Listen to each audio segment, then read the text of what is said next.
Radio City Music Hall, home to the Tony Awards for the first time since 2022. I got a behind-the-scenes look at just what goes into putting on Broadway's biggest night. All right, we are here inside Radio City Music Hall with two of the executive producers of the 78th Tony Awards, Glenn and Ricky. Guys, thank you so much for the time. You guys are busy and active in that room. What goes into your day? We're busy and active not just in that room, but before that room. And basically from when the nominations come out, which is almost a month between, that's not a lot of time. We're pretty much on a sprint because some shows have 6, 8, 10 weeks.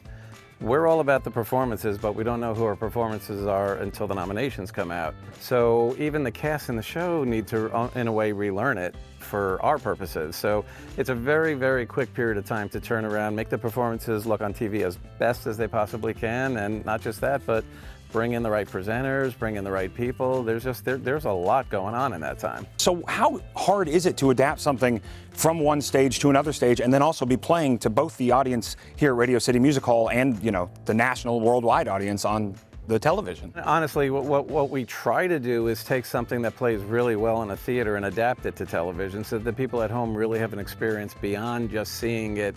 We're not just capturing it. We're not just sitting in the back of the house capturing it. We're putting cameras on stage. We're working with the actors to make it all play really well for TV. And at the end of the day, hopefully the show's great, but the clips go viral and people really get to see what's out there on Broadway, which is really our purpose, is to show it in as best light as we possibly can. I mean, for a lot of people, this is some of the only Broadway they get to see all year long.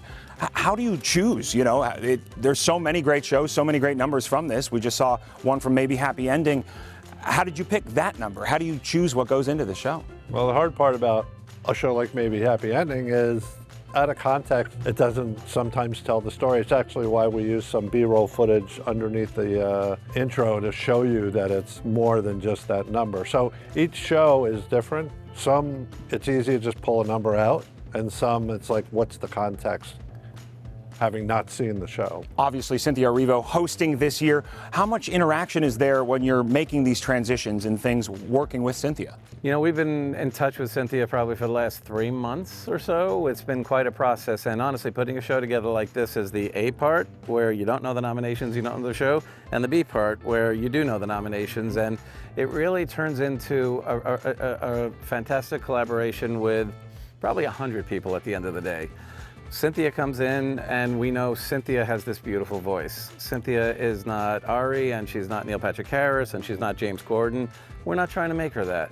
We're trying to take advantage of her strong suit and put her out there. People at home love her. The movie has been a great thing for her, and there's so much social following for her. So we really want to harness that energy and give people what they want, and that voice, well, her vocal range is sick. And we took advantage of that and really tried to build a show that was centered around that. I think I want people to see my humor for sure, but I'll bring something different, you know? I think even just me being sort of very English and a little bit punk with my tattoos and my bald head is going to be something added extra, you know? It's just different. The fashion is something that I love very much, so I think I'm going to try and bring a little bit of that. And there are different parts of, I just don't want to give anything away, but there are things that I've sort of thought of specifically for this Tonys that I really wanted to input in that I think will be different to the last Tonys that we've seen. What are the difficulties, you know, as these shows are running 8 shows a week, trying to get them in here to rehearse their numbers, trying to get them to interact with your host and MC? How does that happen? Well, the rehearsal schedule is a huge jigsaw puzzle because you also on Wednesdays you have matinees. A lot of curtains now, even Thursdays and Fridays, are 7 o'clock, which means the actors have to leave here to get hair, makeup, whatever. And then Sunday morning, they come to us, they do a dress rehearsal at 9 a.m. They go back to their theater, do a matinee. Then they get ready for the red carpet in their glam outfit. Then they get changed into their wardrobe for their show. Then they go sit in the audience if they're a nominee. So it's a very long day, and that's, you know, that's if they don't go to the parties. What makes, to you guys, the Tony Awards the most different from anything else?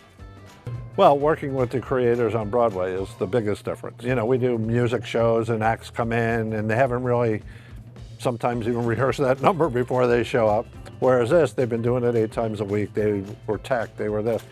They're very precise. Dancers are very precise. Choreographers are very precise. So that is a big difference. And then they work with Glenn on camera choreography to make it all work for television. But what really differentiates the Tony Awards for me, and I've done a lot of major award shows, what really differentiates this is one word, and that is community. This is a community of people who work together, live together. You're in this theater, and 6 months later you're in that theater, and you're all interacting together. I feel like you really feel that sense of community in the room, and that is palpable on television. And that's like an important thing that distinguishes the Tony Awards for me from all the other industry award shows.